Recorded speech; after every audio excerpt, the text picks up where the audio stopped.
Break that down. Speak in English. Right? How often do you as men pick up the phone and say, my friend, I'm struggling to navigate this workplace situation. Help me through it.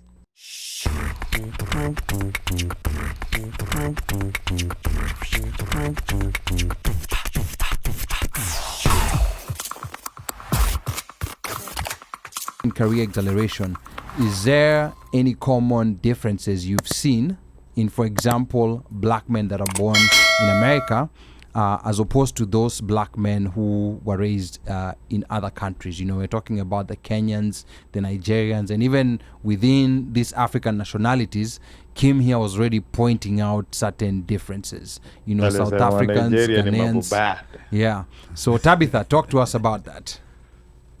Yeah, I think with Kenyan men, I'll talk about our Kenyan men because you all are Kenyan men. There's an aspect of timidity that we bring to the table, right? The idea of respect, you know. So African men, Kenyan men love to be respected. It's important to them to feel respected, right? Even in the workplace.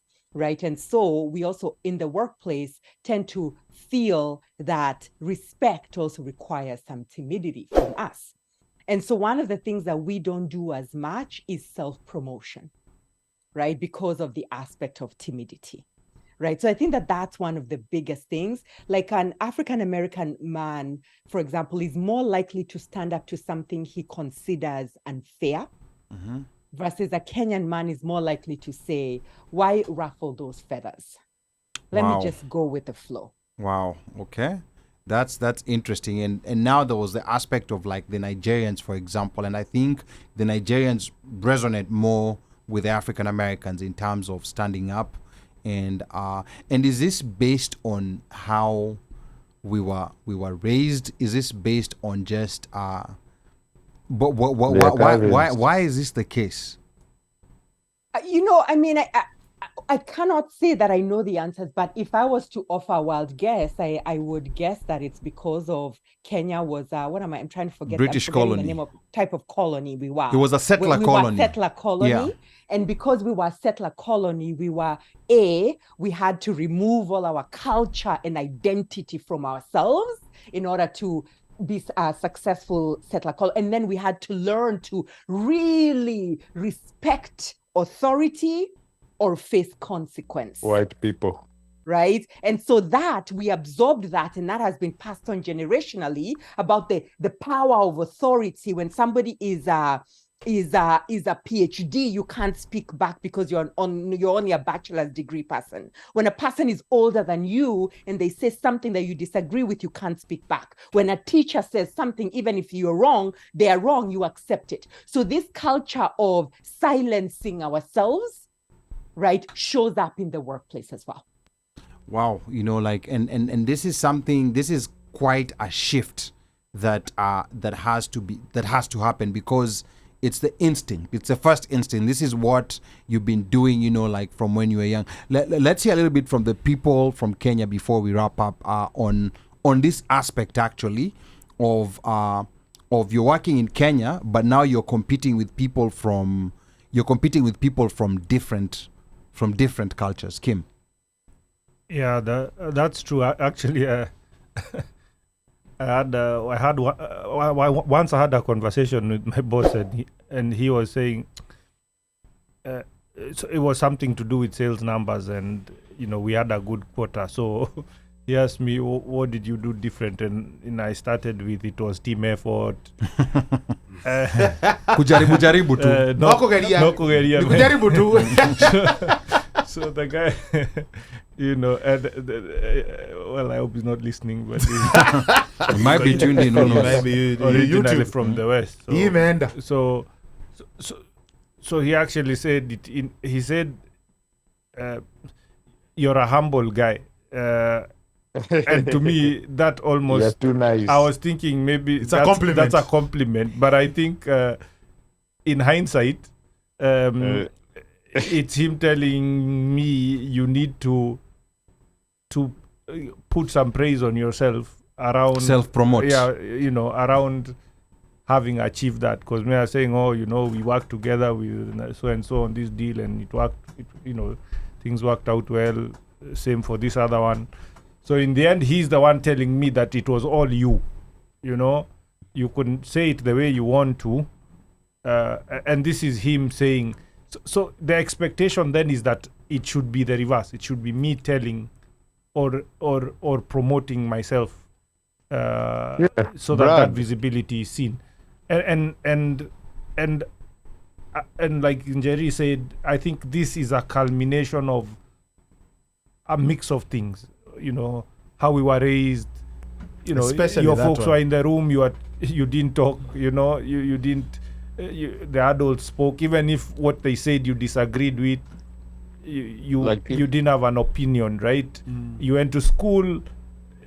Some of the things you were told to do didn't make sense, but then you know, out of that respect from the home, and then also having it respect your teachers. Yeah, and all those things kind of had what's the hardwired themselves in your conscience, in your way of operating. So you may think it's humility or it's respect, but then the world that we live in, and especially the corporate world that we are living in, these roles are, as you move up, the roles are less, right? So you're a big pool of people fighting for fewer roles, and then you need to be the guy, right? You need to distinguish yourself so that it's you they pick for that role. And like I was saying, we are competing not only with fellow Kenyans, but other people across. So I think as Kenyans, we even have more to overcome than fellow Africans. So, you know, the conversation has been about black men, but even within black men, the Kenyan man has more that they need to overcome in their subconscious just to be able to make it in this very competitive corporate world, and what more competitive than the American society, right? I mean, this is home of capitalism, where you're trying to beat the next man so that you're making more than the next man, and you're rewarded for that effort, right? The company will pay you. The higher you go up, they'll pay you better. You know, a capitalist society recognizes that and grows you for that. So I think, NJERI has some good points, and I think you'll sign up for the class. I'll sign up for the class to get her perspective. I mean, I've learned a lot from what she's saying, and I think she has a lot more to offer. It's something real. Like, we're not competing. You know, you have to look at it, okay, within Kenyan context itself, us Kenyans are competing amongst ourselves. But then now we're in a society where Kenyans now are competing with other Africans. Yes. And then now you're in another context where all you Africans are competing for big jobs in corporate America. Yes. And you're not only competing with fellow Africans, but you're competing with Africans who are of, you know, I'm not sure. Black people of American descent. Yeah. So actually, NJERI, you know, like, just to bring in what Kim has been saying onto our next question as we close in on wrapping up, there's this aspect, because clearly there's an issue, you know, and this is not gender war or anything of that sort, but there's clearly, you know, like, as Kim has mentioned, you know, like, with Kenyan men, with the way, you know, like, we were raised and everything, there's certain commonalities that we have that are working against us.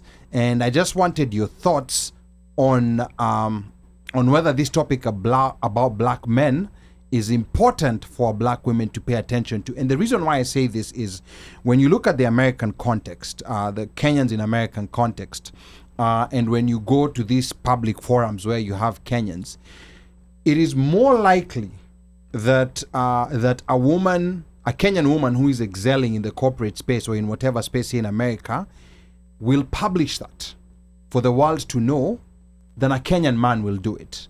You know, so with Kenyan men, there's some very successful Kenyan men here, but they'll tend to move in silence. Stealthily. Yeah, they'll tend to move stealthily. So, And yeah. Yes, NJERI. The same way successful men move stealthily is the exact same way that suffering men move stealthily.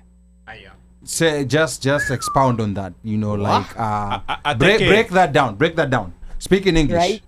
How often do you as men pick up the phone and say, my friend, I'm struggling to navigate this workplace situation. Help me through it. My Never. friend, I just got overlooked for a promotion and nasikia nika, nasikia sijui nasikia aje. Help me through it. My friend, we as Kenyan men are less likely to go for coaching or help than a Kenyan woman is. And so what I was trying to say is the same way you're saying success is stealthy, it's quiet with the men, and so is the pain and the suffering. It's just as quiet with the men. Oh wow, you know, because that's something that's quite noticeable, and even that's why there's this. I mean, I don't have any stats to back me, but there's this impression that in the diaspora, especially, that the women, the Kenyan women, are more successful than the men. And I don't know whether this is factual, but based on perception, because the women are more willing to open up and even go, even go for a conference in some other city, you know, like 500 women, 1,000 women. They'll be meeting in another city, but you rarely see men be able to do that. Tutakutana rugby, you know, tutakutana sherehe. We go for conferences, boss. I just don't tell you guys. And there you go. You know, and just to throw maybe not to create any controversy, but at some point, I remember, I'm not sure when, there was a Beijing conference. That was in 95, I think. 95. Yeah. And then I'm talking about the 70s also. The women's conference. But carry on, sorry, go ahead. Beijing was 90s, yeah. Okay. Yeah. And then after that, there was a very deliberate effort towards empowering the girl child. And this conversation has been going on over time, right? Yeah. And even now the joke is being made about the boy child being left out. Yeah. Boy child is under Siege.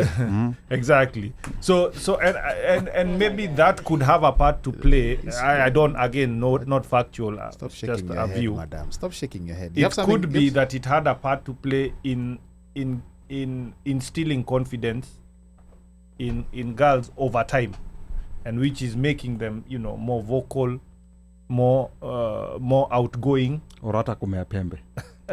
I wouldn't call it that, but Sylvia, please. But there has, in my view, there has been a deliberate effort over time to empower the girl in Kenya, and it might and the results can be seen. It's true. So, it's very true. So maybe now there should be something for the boy child.